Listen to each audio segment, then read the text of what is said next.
For the repair of the PCB, the following procedures were necessary: replacement of various electronic components and general cleanup of the unit.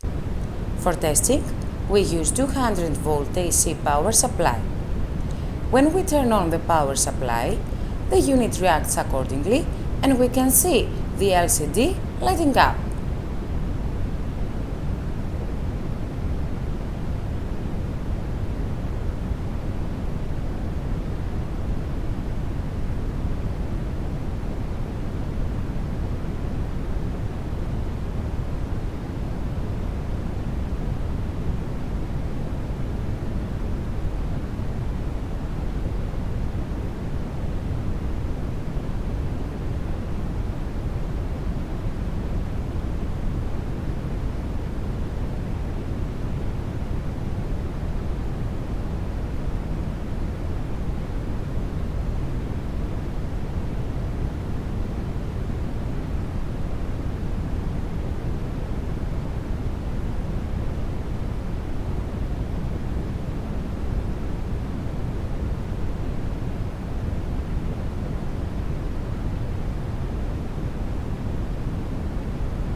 No further testing is possible due to lack of additional units and more information about programming.